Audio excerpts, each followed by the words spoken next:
How to watch multiple games on YouTube TV. YouTube TV offers a multi-view feature that lets you watch multiple games simultaneously, especially during live sports events. Follow these steps to set it up.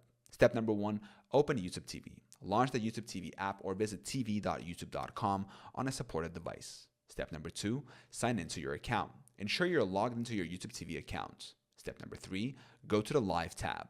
Navigate to the Live tab from the main menu to browse available live sports events.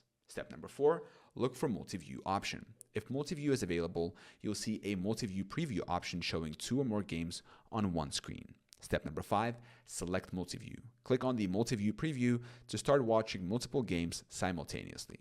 Step number 6, customize the view, if supported. If customization is allowed, adjust the game layout or switch between different games in the Multiview mode.